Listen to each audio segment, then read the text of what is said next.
कोलकाता में India political action committee यानी IUPAC के दफ्तर और उसके सह संस्थापक प्रतीक जैन के आवास पर गुरुवार को छापेमारी के बाद ईडी ने शुक्रवार को हाईकोर्ट का रुख किया। ईडी ने अदालत में कहा है कि उसकी जांच में जानबूझकर रुकावट पैदा की गई। ईडी की ओर से दायर याचिका में मामले की सीबीआई जांच कराने की मांग की गई है। एजेंसी ने अदालत में आवेदन दाखिल करके इस संबंध में केस दर्ज करने की अनुमति भी मांगी। साथ ही मामले की गंभीरता को देखते हुए तत्काल सुनवाई की मांग भी की है। वहीं मुख्यमंत्री ममता बनर्जी ने शुक्रवार को कोलकाता में एक विरोध रैली का नेतृत्व करने का ऐलान कर दिया है। इस बीच पश्चिम बंगाल के राज्यपाल सीवी आनंद बोस ने कहा है कि किसी सरकारी कर्मचारी को उसके कर्तव्यों का पालन करने से रोकना कानून के तहत एक अपराध है। I have received a dozen petitions and representations from the public in the Lok Bhavan Peace Room since yesterday. Three legal points that are raised in those petitions or requests or representations are: number one, preventing a public servant from the discharge of his duties is a criminal offence under the Act. Secondly, intimidating or threatening a public servant from discharging his duties is a much severe offence, which will invite a punishment of 2 years and fine or both. A third is, this is allegation that is given to me by the lawyers. Yesterday the lawyers came in a march and gave the petition here. The third point which they are raising is that a constitutional authority is supposed to protect the constitution. Kolkata में TMC rally राजनीतिक consultancy firm IUPAC पर ED की छापेमारी के दौरान हुई झड़प के विरोध में की जा रही है। टीएमसी और विपक्ष के नेताओं ने दावा किया है कि ये तलाशी इस साल के अंत में पश्चिम बंगाल में होने वाले विधानसभा चुनावों से पहले उनकी पार्टी के दस्तावेजों को लूटने का प्रयास है। मुख्यमंत्री ने लोगों से 5 किलोमीटर से अधिक लंबी इस रैली में हिस्सा लेने का आग्रह किया है। विपक्षी नेताओं ने बीजेपी पर हमला बोलते हुए क्या कुछ कहा है, आइए आपको सुनवाते हैं। देखिए, किसी भी गैर कानूनी मामले में अगर किसी तफ्तीशी अमले को कोई जांच करनी हो तो ये साधारण सी बात है, उसमें कोई आपत्ति की बात नहीं होती। मगर ऐन चुनाव के जैसे करीब आने पर किसी राज्य में जहां भारतीय जनता पार्टी की सरकार चुनाव जीत नहीं पा रही है, वहाँ चुनाव से पहले इस किस्म की कार्रवाई जोरों में पकड़ लेना कि भेज देना, सारे रेड कर देना, ये क्या दर्शाती है?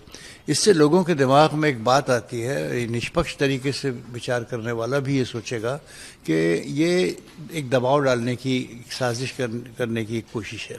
ईडी तो तोता है, ईडी तो सरकार का तोता है, किसी के भी यहाँ भेज देती है। जिस तरह से लैपटॉप और फाइलें जो है, क्या थोड़ा ईडी सरकार का तोता है, किसी के यहाँ भी भेज देती है। ये संस्थाओं का दुरुपयोग है। पहली चीज तो जब भी कोई भी विपक्ष का जो बीजेपी से अलग पार्टियां हों, उनके ठिकाने हों, उनके लोग हों, ईडी को वही मिलते हैं। तो ये इसमें कोई ईडी अगर आपको लगता है कि कोई सच्ची में कानून की तरफ से काम कर रही है, कुछ मनी लॉन्ड्रिंग उसको दिखी है, वो हो ही नहीं सकता ईडी वहाँ। क्योंकि बंगाल में भारतीय जनता पार्टी बहुत परेशान है, उसको लग रहा था कि वो बंगाल जीतेंगे, इसने सांप्रदायिकता फैलाने की कोशिश की और शायद जमीन से खबर ये आ रही है कि ममता जी फिर से बड़े आराम से जीत कर आएंगी। तो इस हताशा में उन्होंने ये सब हथकंडे शुरू किए कि जो भी कंपनियां या जो भी लोग भी मदद कर रहे हैं तृणमूल को, उनके खिलाफ ईडी का केस किया जाए। देश के अंदर मजाक बना दिया है भारतीय जनता पार्टी ने सारी संवैधानिक संस्थाओं का और जांच एजेंसियों का। जहां भी चुनाव होते हैं, चुनाव से इसी इलेक्शन कमीशन के सक्रिय होने से पहले वहाँ सीबीआई, ईडी ये सब पहुँच जाते हैं और विपक्षी दलों के ही पास जाते हैं। 10 वर्ष में अभी तक कोई ऐसी स्थिति हमारे सामने नहीं आई जहां भारतीय जनता पार्टी से जुड़े किसी उद्योगपति के, किसी सर्वे एजेंसी के या किसी नेता के यहाँ सीबीआई और ईडी गए हों चुनाव से पहले। गुरुवार को ईडी की जांच के दौरान सीएम ममता बनर्जी कई अहम दस्तावेज अपने साथ ले गई थीं। जाहिर है कि उनकी यह हरकत जांच प्रक्रिया को प्रभावित करने वाली है। इस दौरान बीजेपी नेताओं ने तृणमूल कांग्रेस और मुख्यमंत्री ममता बनर्जी पर तीखा हमला बोलते हुए उन पर अपने पापों को छुपाने का आरोप लगाया है। ये सारा संविधान अपने हाथ में लेना चाहती, सारे तंत्र को अपना खिलौना बनाना चाहती। जितने भी भारत के संवैधानिक संस्थाएं हैं वो इनके कदमों तले रहे, ये ऐसा चाहती। हरगिज नहीं होगा। संविधान सबसे ऊपर है, भारत की मान्यताएं सबसे ऊपर है। ऐसे एक नहीं 100 ममता बनर्जी आएंगे तो भी ये सब समाप्त नहीं हो पाएगा। जो उन्होंने किया है इसके खिलाफ तो FIR होना चाहिए, उनको गिरफ्तार कर लेना चाहिए। इन्फोर्समेंट डायरेक्टरेट एक फ्री एंड फेयर ऑर्गेनाइजेशन है, इंडिपेंडेंट एजेंसी है और ये रेड सिर्फ कोलकाता में नहीं हुआ, दिल्ली में भी हुआ। ये पहली बार है जब एक मुख्यमंत्री वहां जाके खड़े रह के देखती है कि सबूत को कैसे खत्म किया जाए, और जो खत्म करना ही था सबूत को तो क्यों कर रहे हैं आप ममता जी? क्योंकि आप डरे हुए हैं, बौखला गए हैं कि आपने कुछ गलत काम किया है। आपको जनता एक मुंह तो जवाब देगी वेस्ट बंगाल के असेंबली इलेक्शंस में, तब तक एजेंसीज को अपना काम करने दीजिए। इसमें मैंने बता दिया है, अब वो ममता दीदी या उनकी सरकार करप्शन में लिप्त होगी, ईडी सीबीआई अपना काम करेगी ना। प्रधानमंत्री जी ने देश की जनता के सामने पहले आह्वान किया था कि ना खाऊंगा ना खाने दूंगा। तो नरेंद्र मोदी जी के मार्गदर्शन वाली सरकार में देश के अंदर भ्रष्टाचार बर्दाश्त नहीं किया जाएगा, चाहे दीदी हो या केजरीवाल। उन्हें अपना काम करना होता है और ये लगातार इन्फोर्समेंट एजेंसीज पर जो अपना आक्रोश वो जाहिर कर रही हैं, बजाय इसके पश्चिम बंगाल की जनता में जाना चाहिए, उन्हें अपनी गलतियों के लिए माफ़ी मांगनी चाहिए।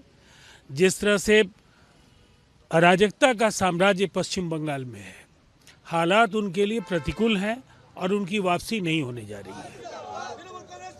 इस छापेमारी के विरोध में पश्चिम बंगाल में कई जगह ईडी और बीजेपी के खिलाफ रैलियां निकाली गई हैं। तृणमूल कांग्रेस के 8 सांसदों ने शुक्रवार को राष्ट्रीय राजधानी में केंद्रीय गृह मंत्री अमित शाह के दफ्तर के बाहर विरोध प्रदर्शन भी किया। उन्होंने केंद्र सरकार पर केंद्रीय एजेंसियों के जरिए विपक्ष को निशाना बनाने का आरोप लगाया।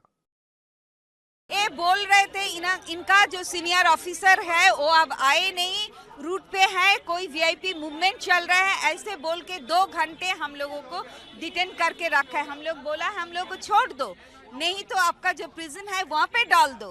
वो भी नहीं कर रहे, बोल रहे आ रहा है। ऐसे ये लोग कर रहे हैं और आपको देखा है, आपके साथ, हमारे साथ तो जो किया आपने देखा है, आपके साथ भी क्या किया आप लोग देख रहे हो। ऐसे करके वोट नहीं जीत सकते। बंगाल में ममता बनर्जी फिर आए। कोलकाता में गुरुवार को ईडी की छापेमारी के बीच सीएम ममता बनर्जी प्रशासन और पुलिस के सीनियर अधिकारियों के साथ प्रतीक जैन के घर और फिर कार्यालय पहुंची थी। इस दौरान उन्होंने कथित तौर पर कुछ फाइलें और इलेक्ट्रॉनिक दस्तावेज निकालकर अपनी गाड़ी में रखवाए। केंद्रीय एजेंसी ने अपनी याचिका में ममता बनर्जी पर आरोप लगाया है कि उन्होंने 2 जगहों पर छापे और तलाशी ऑपरेशन के दौरान अधिकारियों के काम में रुकावट डालकर अपने संवैधानिक पद का गलत इस्तेमाल किया है।